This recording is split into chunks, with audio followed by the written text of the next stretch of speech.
You're listening to Fast Facts, Ask the Expert with Katrina Sanders. Hello, everyone. Welcome back to Ask the Expert. My name is Katrina Sanders, and I will be your expert this week as we answer a key question. Warning, this is going to be a snooze fest, and by that, I mean we are going to be celebrating all things sleep. This week's question, what happens when we do not get enough sleep? Well, let's start at the beginning. We know that sleep is such a key critical aspect of repairing our own bodily cells. We know that sleep is absolutely critical for storage of long and short-term memory. We know that sleep is so important for wound healing and overall immunity. As oral healthcare practitioners, our role inside of sleep medicine continues to become really scrutinized as we understand that sleep issues can oftentimes stem from key airway issues. And in fact, it is estimated that about 25% of American adults over the age of 30 choke on themselves in their sleep due to sleep apnea. The current statistic, a staggering 80 to 90% of sleep apnea cases across the United States remain undiagnosed. And so some of those key issues that we can in fact see with our patients, if they are not getting ample amounts of sleep, could be simple things like large bags under their eyes or difficulty in focusing at work.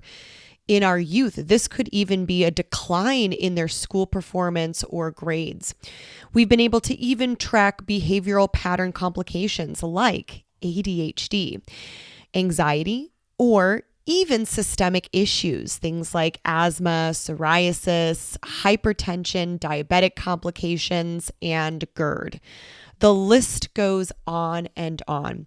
And so it is important as we take a look at our role inside of sleep and subsequently airway management that we consider key critical ways for us as oral healthcare practitioners to counsel our patients.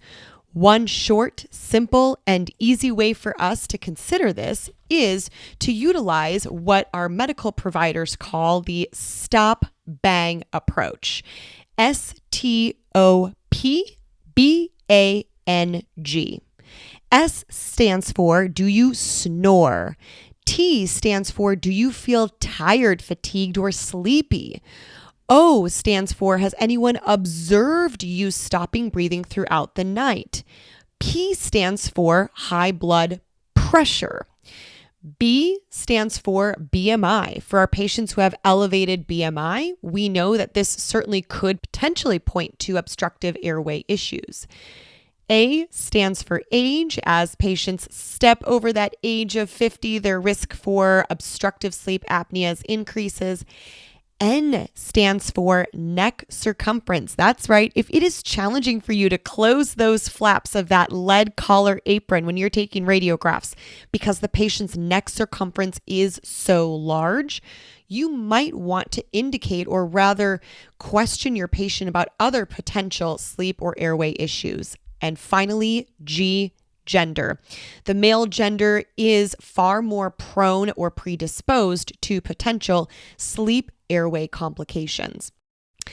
As airway and subsequent preventive specialists, we know how important it is for us to deep dive into some of the key lifestyles that could potentially point to our patients indicating that they have sleep issues. These could be things like our patients demonstrating that they drink caffeine throughout the day, that they have insomnia issues, that they need to nap frequently. This could even be things like our patients needing multiple pillows while they sleep in order to prop their airway open.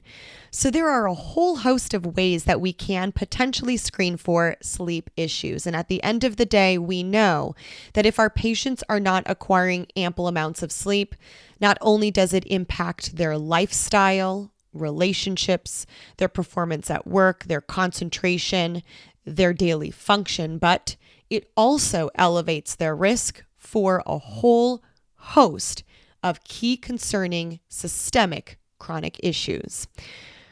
With that, my name is Katrina Sanders, and it has been an honor to be here as your expert this week looking at all things sleep.